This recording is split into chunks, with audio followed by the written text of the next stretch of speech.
So I'm sure you've seen the news story about the disabled guy in Chicago that was kidnapped and tortured in an apparent hate crime.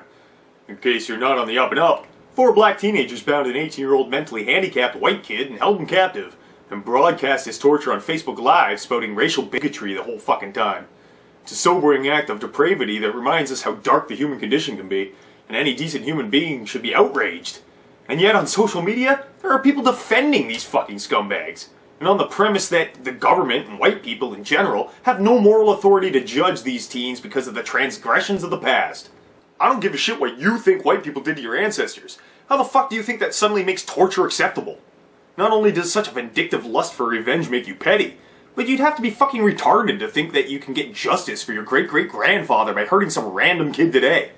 It'd be like if you owed me 20 bucks and I just took it from some old lady instead. Completely irrational absurdity. Even Hammurabi would think you're a fucking idiot, because you're trying to take an eye from an innocent man in retribution for an eye that you didn't even personally lose. Nobody owes a debt on behalf of someone else. We're all individuals. There are no teams here.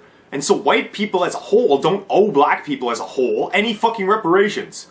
The people who enslaved Africans owe the debt, and they are dead, so you can't collect. And the people whom are owed are also fucking dead. And there are people on CNN and shit trying to claim that it's not a hate crime. It was clearly a fucking hate crime, and only someone with a nefarious agenda would claim otherwise. The teenagers in the video said overtly, "Fuck white people and fuck Trump." And that segues nicely into the next issue, and that's the fact that this case has been labeled the BLM kidnappings, alleging a connection between the Black Lives Matter movement and the events in Chicago. Now, this is a tricky issue because Black Lives Matter is simply a movement based on the idea that the police are more quick to use fatal force on African Americans. There is no central leadership or mandate, and it's not an anti-white movement in and of itself. So in that respect, you can't say that Black Lives Matter was behind this. However, some of the rhetoric spewed by influential members of the Black Lives Matter movement was undeniably a factor in motivating these teens. They specifically tweeted, "Fuck white people" and "Fuck Trump." Seems like a hell of a coincidence that these aren't ideologically related. So does Black Lives Matter take blame for that? Well, it's hard to say, but because Black Lives Matter is about the police and not all white people, I'd have to say that we should make a distinction between the actions of its most radical members and the movement itself. It's not like the KKK where the entire premise is about racial hatred. Some of them just took the torch and ran too far with it. This is a product of all the race baiting and identity politics pervasive in the media right now. But this all stems from the idea of white privilege.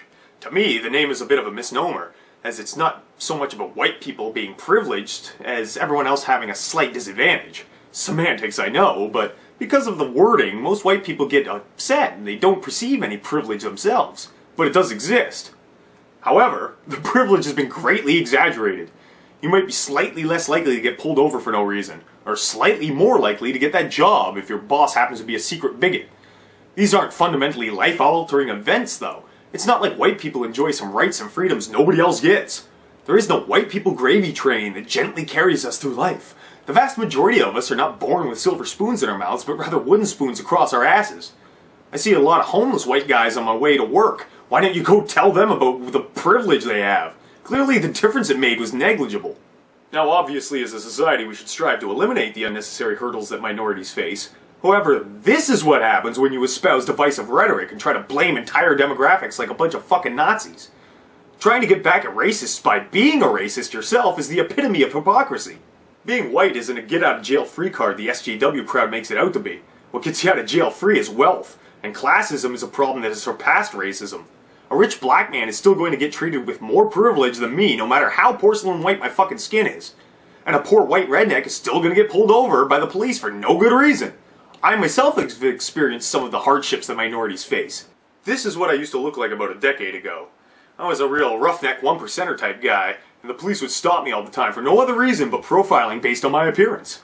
They had no right to search me, but they'd do it anyway. I got turned down a lot for jobs I was totally qualified for, even when I dressed formally. My long hair and beard gave away my biker lifestyle. People would make harsh assumptions about me. Old ladies would clutch their purses as I walked by, and people would cross the street as I approached. Any of that sound familiar?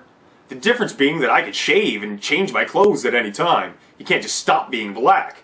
So although I can't relate to the depth of it, I do relate to the issue itself of being unfairly judged constantly and treated as a lesser being based on an assumption, and the disenfranchisement that comes with that. It is a flaw that society tends to cater to the majority, but no amount of perceived disadvantage in life grants any of us the right to violent outbursts. And for the record, torture is wrong in any circumstance. That should be a no fucking brainer.